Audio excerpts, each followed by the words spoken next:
Good evening and welcome back to the podcast. It's a tragic day in the sporting world as we say goodbye to a legend. Rest in peace, Kobe Bryant.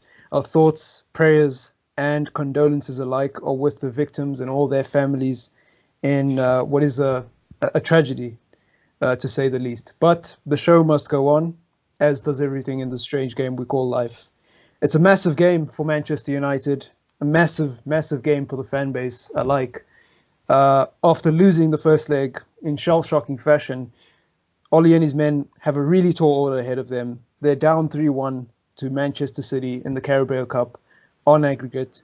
And all I can say is that it's going to be a big, tall order. So, gentlemen, good evening to you guys. And do you think that I think the general consensus at the moment is that this game might be more about character and possibly damage limitation.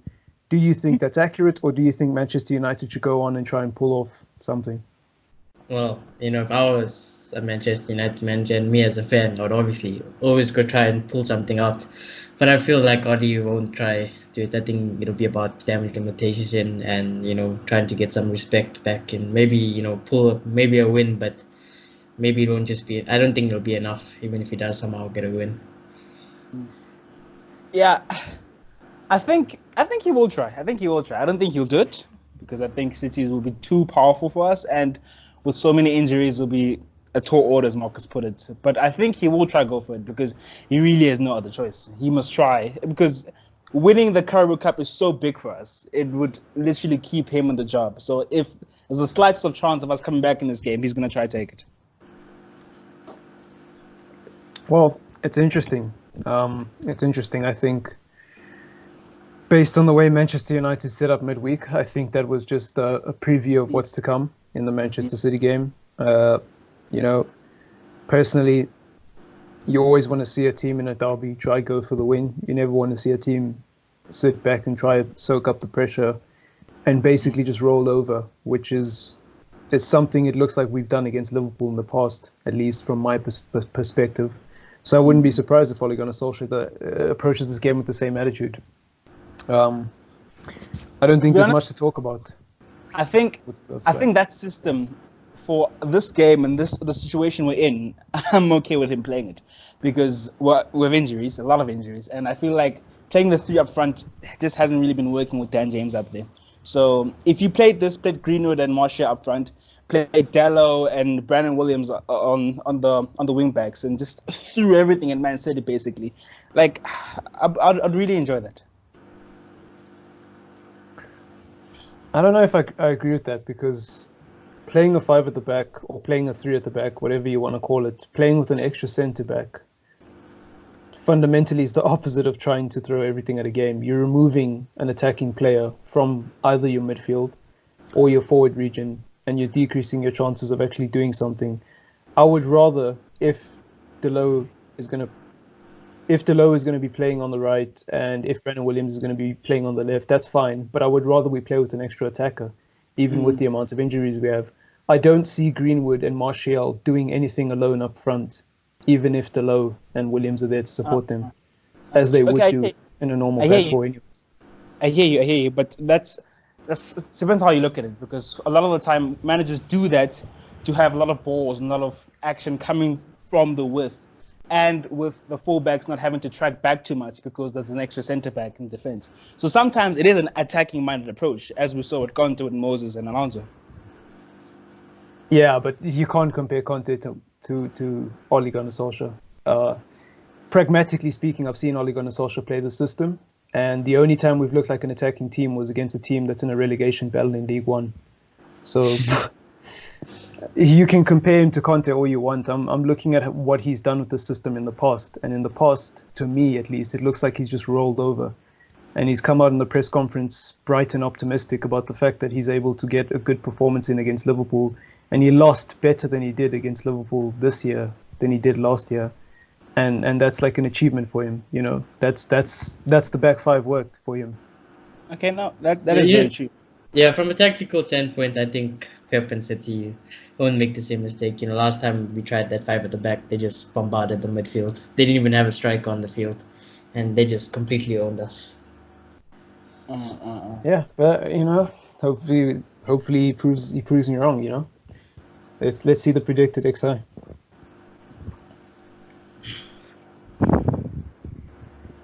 There's not much to it. Greenwood over Dan James, or you think? I think I would play Greenwood, but I think that Oli prefers James, especially when he's playing this like 5 at the back and he wants pace to go forward. So I think he would play James over Greenwood. I hope Greenwood somehow does get a start, but I just have a feeling that James is going to start over Greenwood. I think he will. To be honest, I think Ole will, and I'm putting too much faith in Ole. He'll evaluate what an impact he's had, and just think this is a free hit. So why not put Greenwood in? I don't think he'll play Mata though. I think he'll play Lingard there. Because Lingard scored. Hey, scored a goal. Getting into Ole's mind, you think that Lingard suits this game better. You know, all you'll be thinking, he got a goal earlier in the week. He runs more than Mata, he's got more energy, so he's probably going to try play Lingard or Mata. He's just, I don't agree with it. I don't think that Lingard scoring a goal against Tranmere was the solution. I don't think he's back or anything, but who knows? Confidence could be a big thing. For me, the only way Lingard plays in this game is if we don't play a back 5, because if we put Lingard in this formation and he doesn't have anyone to pass the ball to except Dan James or Wan-Bissaka on the overlap /Tilo, I don't see him doing that well. I think if he has Tony in the middle to pass to and put potentially Greenwood on the right, and he can potentially pass back to a Wan-Bissaka or a Matic, it works a lot better. But I don't know. I don't know about Lingard in the back 5. I mean, it worked against Tranmere, but it's Tranmere. I think if we're going to play back 5, I think Matic should play. The key to this formation, honestly, is how brave the wing backs are. It honestly is, and how high they play consistently. Because Liverpool don't do a back 5, but then they do play with their fullbacks in a way a manager would play in a back 5. They play them very high, so point where it seems like they're 2 extra midfielders. But I think the thing is also when Liverpool play that formation, when they play like that type of style with Trent and Robertson going up and down the wing like no tomorrow, is that, you got such a great centre-back pairing that you don't have to worry. And we've seen in the old United team when we had like a Vidic and Ferdinand, our fullbacks also just used to bombard forward because they knew that and they had faith in our 2 centre-backs. And I feel like with this current United team, they wouldn't do that even if we played at 4 defenders, because I just don't feel like they have faith in the 2 centre-back pairings. And also, this team doesn't hold the ball against big teams. So most of the time, this isn't actually a 3 at the back with 2 wing backs. It's a 5 at the back sitting in the box. That's what it is. Especially in this game. So United, if they do set up like this, to me, if I see this on the day, I'm going to assume we're just going to sit back and try soak the pressure and try hit them on the break, which makes no sense because there's no one up front. I mean, Martial and James are there, but if they're playing central, what's the point? And where's the space? So I think it's going to be very tough. I don't know. For me personally, when you're chasing a game, this formation doesn't really suit it. It's the opposite of chasing a game. Opposite. You're removing an attacker and adding an extra defender. That is literally the opposite of trying to attack. And when you look at this midfield and those attackers, come on. You really have faith they're going to put in 4 goals against it. Yeah, it's going to be a difficult week for Manchester United. It's going to be a difficult week. I think if Ole Gunnar Solskjaer can go through the first half without conceding, then he can perhaps change things in the second half and try go for it. But I don't know how you play open, expansive, attacking football as Manchester United when you haven't done that all season against the big teams and expect to not concede. That's the problem. Yeah. He is 3-1 down, so. And what I was going to say. Sorry, you can go. I was going to say that if he doesn't play the 5 at the back and he does play 4 at the back, would you guys play Williams or Shaw at left back? I'd definitely play Williams. I feel like we need goals in this game, and with Williams, the higher chance of goals. Interesting. And it's not like he's bad defensively, so. I think I would agree because I think Williams going forward is more troublesome than Luke Shaw. I would play Williams. There's not really much debate there. what's really ominous about this game is how City have been playing in the last two games. Laporte's back. They've brushed aside the last two teams, and they haven't conceded a goal. So, yeah, They've only yikes. lost one game in the last 10, so it's not just the last two games. They've been on form. Yeah, true. Whereas Looking United at the have lost 5. specifically with Laporte back, they really look clean. Yeah. Mm. Yeah, it's easy to be negative and it's easy to be cynical, but I wouldn't be too mad at Ole if he bottles this from this position. I was mad at Old Trafford, but we are where we are now, and we've just got to move forward and sort of let go of the past.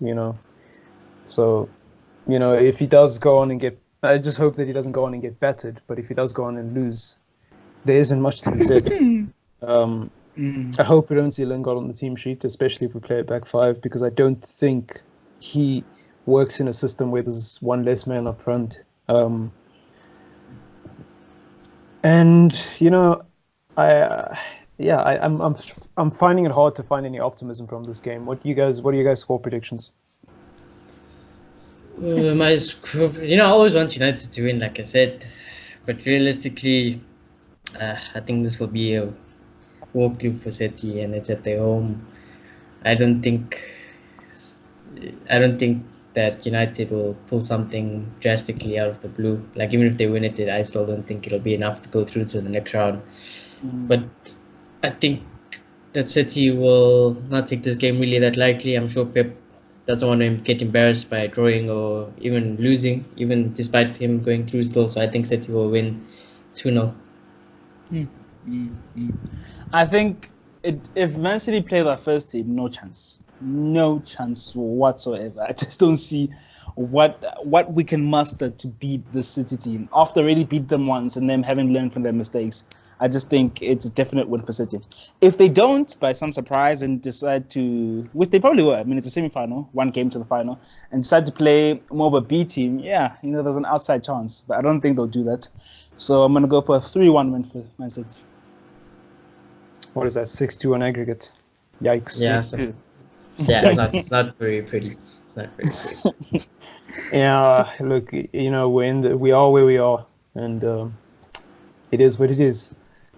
The only reason I'm very apathetic towards this game is because at least we still got a chance in the FA Cup. We just got a free pass in the FA Cup, so that's the only thing hopeful for me. Otherwise, for me, the rest of the season, there's nothing to look forward to. Does look rather bleak. Yeah, but I do hope that Ole and United can try win this game. Even if we didn't go through whatever, win is still good. Yeah, true.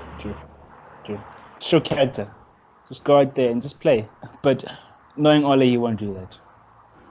Yeah, and this is a game where you probably are going to be knocked out anyway. So if you want to experiment, Ole, I give you I'm sure United fans all around the world wouldn't mind you experimenting in this game. True. I wouldn't mind him experimenting, but honestly, if there's no results to show the benefits of playing a system, I really don't see the point. We're just being romantic at that point. If United go there and play nice football, but there's no goals that are produced, and there's nothing that comes out of this, and there's no positive result, for me, we're still in the same place. You can play pragmatic football and lose. You can play optimistic football and lose. The second one is probably a bit more entertaining for most people, but in both cases, you've lost. That's my attitude. But for me, if somehow this man decides to play one holding midfielder and 2 box-to-box and play pretty football, look, with the situation as it is, I would be happy. Obviously, I'll be like, okay, now go do it again in the next league game. But then for this game specifically, I'd be happy. Well, it does say something that I've been saying for every week that United play. What have we learned? And where's the change? Or, a vision to try to do something else. It just doesn't happen. So if he did somehow play 4-3 attacking, 1 holding midfield, I'd be like, you showed something. At least you tried. And maybe, like Moloto said, I hope that you continue to try doing it game after game. Yeah, no, all his logic is flawed. It's very cowardly because he's going, I'm playing the system. It's not very good. But I fear that if I do play one holding midfielder, it'll be much worse than it is already. And that's a very cowardly thing to do because if you don't make change, you'll never get anywhere. If you don't take a step, if you don't take action, you'll never get anywhere. And I don't know if I want a person like that to be a manager long term. Well, you've all heard it over here. So, bold opinions. Do get down in the comments down below. Look, if you want to show me something, lift the trophy. Other than that, I'm not interested. I'm really not interested. This ain't Spurs, where we play champagne football, make finals, and then lose. I want to see trophies. I don't want to see champagne football and still lose. There's no difference for me. I like to see the team win. It's a competitive sport. We need to win. And you're obviously not going to win every game, but you need to put yourself in the best possible position to win. And I think if he does go in and win an FA Cup, he's shown me something, because that's something Poch shouldn't do with a better squad. So, well, that's just my opinion. Get down in the comments down below. Let us know what you think. I think that is a wrap. There wasn't really much to talk about in this game. Manchester United, if they do pull something out, of course, it would be a pretty amazing thing, and it's a very tall ask of them. Manchester City will probably win this one. It should probably be business as usual for them. And there isn't much more to say, guys. So please do leave a like on the video. Please do subscribe. And we'll check you in the next one.